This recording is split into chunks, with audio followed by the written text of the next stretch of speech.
Hello, my name is Amy Sturkey. I am a pediatric physical therapist. I'm here with Nickolas, and Nickolas is 10 years old, and he has volunteered to do upper extremity strengthening activities.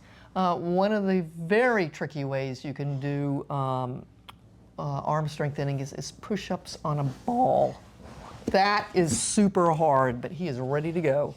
So to make this a little easier, I am going to stabilize this ball for him a little bit. The fact that it gives a little makes it a lot harder.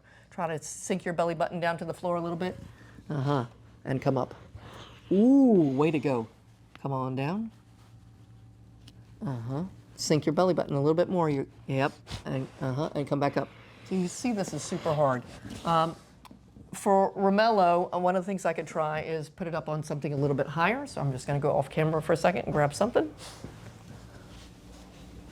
Let's try it a little bit higher and see if it's easier. All right, you ready? All right, back up your feet a little bit more.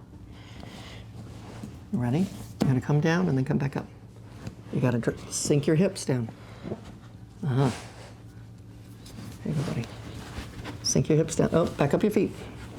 I need your hips to come down with you. Yep. Come on down. And go back up. Oh my gosh, that was an amazing one. Sink your hips down. Come on. Come on. You got to bend those arms. And come back up. If I was able to be behind and in front of him, I'd support at his chest and his hips to keep his hips and his chest in line so that he's really isolating out triceps and the pectoralis muscles, your chest muscles. I hope this is an idea that's helpful for you. It's super challenging, and Nickolas showed that. It is really hard. You notice that I did not demonstrate this. Hope it's helpful for you, and we'll look forward to seeing you next time. Thanks a lot.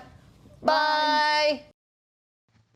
If you liked this video and would like to be notified by email when the next video comes out, click the subscribe button here and click the golden bell icon and ensure notifications are enabled on your account.